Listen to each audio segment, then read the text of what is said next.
મોટા ભાઈ કેમ છો? મજામાં મોટા ભાઈ? Very good. मोटा भाई आज 14 फरवरी 2022 है, यानी कि वैलेंटाइंस डे। और आज मार्केट में भी वैलेंटाइन डे हुआ। वो कैसे आपको पता ही है।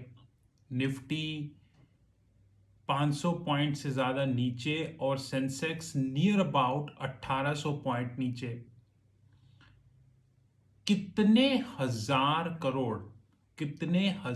करोड़ का इन्वेस्टर को सिर्फ एक दिन में चूना लग गया। लेकिन अगर आपने ध्यान से कभी इस चीज पे गौर किया हो तो आपको पता चले, लेकिन गौर तो आप करते ही नहीं हो। हिंदी मीडिया के चैनल्स पे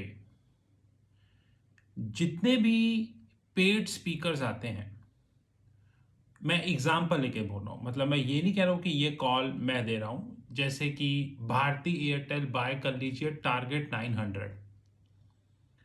मोटा भाई कभी ध्यान से सोचो, क्या उस कॉल में कभी कोई रिसर्च रिपोर्ट अटैच होती है? क्या उस कॉल में कभी ये होता है कि इस आदमी ने अभी तक इतनी कॉल्स दी और इसका सक्सेस रेट ये है?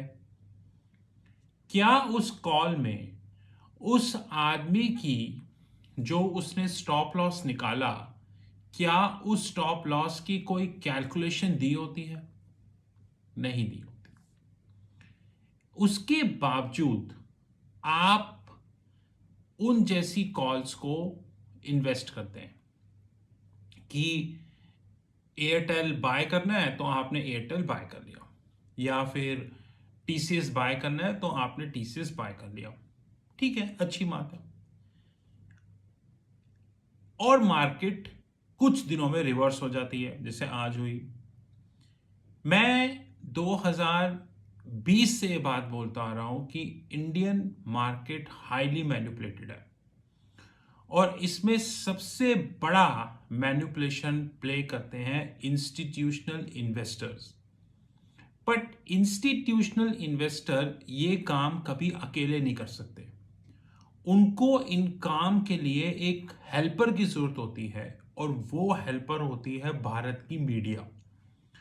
तो एक गेस लेते हैं, एक गेस लेते हैं कि एक इंस्टीट्यूशनल इन्वेस्टर ने एयरटेल के मेजर स्टॉक्स में इन्वेस्ट किया, एग्जाम्पल है, एग्जाम्पल।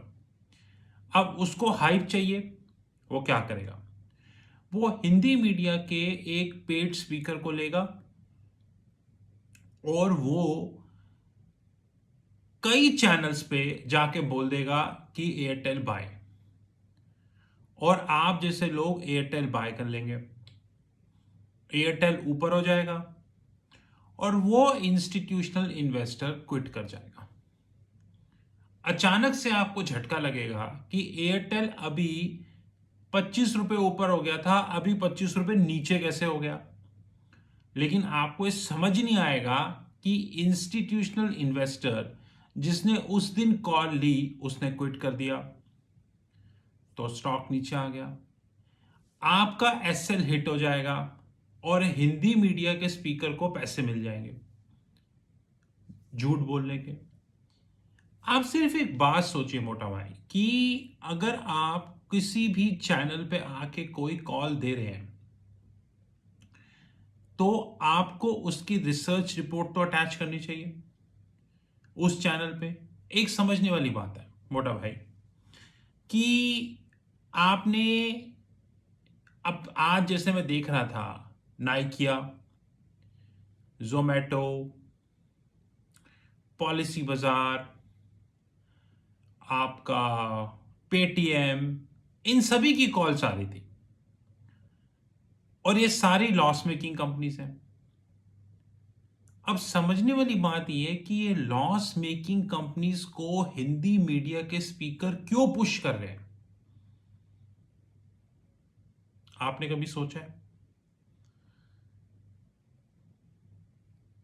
जिन कंपनीज ने अपनी इंसेप्शन यानी कि कंपनी की इनकॉर्पोरेशन के बाद तक आज तक कभी पैसा नहीं कमाया, उन कंपनीज को हिंदी मीडिया के स्पीकर पुश करते हैं और आप बाय कर लेते हो।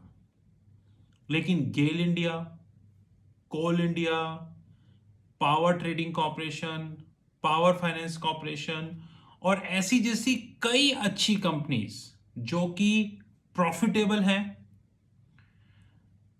शुरू से प्रॉफिटेबल हैं, कैश रिजर्व्स पे बैठी हैं और एक स्ट्रॉन्ग बिजनेस मॉडल है, उनका स्टॉक कभी ऊपर नहीं होता। ऐसा क्यों? क्योंकि वो हिंदी मीडिया को पैसा नहीं देते। वो ये कहते हैं कि हम पैसा क्यों दें, हमारा स्टॉक अगर ऊपर होगा तो हमारी मेहनत से होगा, हमारे रिजल्ट से होगा, हमारी अचीवमेंट से होगा, हमारी ऑपरेशनल इफिशिएंसी से होगा। तो कोई हिंदी मीडिया वाला उसको सपोर्ट करे या ना करे, हमें इससे कोई फर्क नहीं पड़ता। आपने कभी हिंदी मीडिया वाले को देखा है कि किसी गवर्नमेंट सेक्टर के स्टॉक को पुश करते हुए? नहीं। लेकिन प्राइवेट सेक्टर के स्टॉक को वो हमेशा पुश करेगा, और खास तौर पे वो कंपनी जिस कंपनी का फंडामेंटल वीक होगा। अब आज मैं एक कंपनी देख रहा था, उस कंपनी की सेल साल में सिर्फ 260 करोड़ है और स्टॉक प्राइस 1500 से ऊपर, और हिंदी मीडिया उसके सीईओ को बुला के उसका इंटरव्यू ले रही है। क्यों ले रही है? क्योंकि पीछे से पहले ही सेटिंग हो गई है कि आप हमारा इंटरव्यू लेंगे और हम आपको 2 लाख रुपए देंगे, और आप जैसे लोग उस आदमी का इंटरव्यू देख के उस चैनल पे फटाफट स्टॉक खरीद लेते हो। एंड रिजल्ट क्या होता है? मार्केट क्रैश होती है और आपको ट्रिमेंडस लॉस होता है।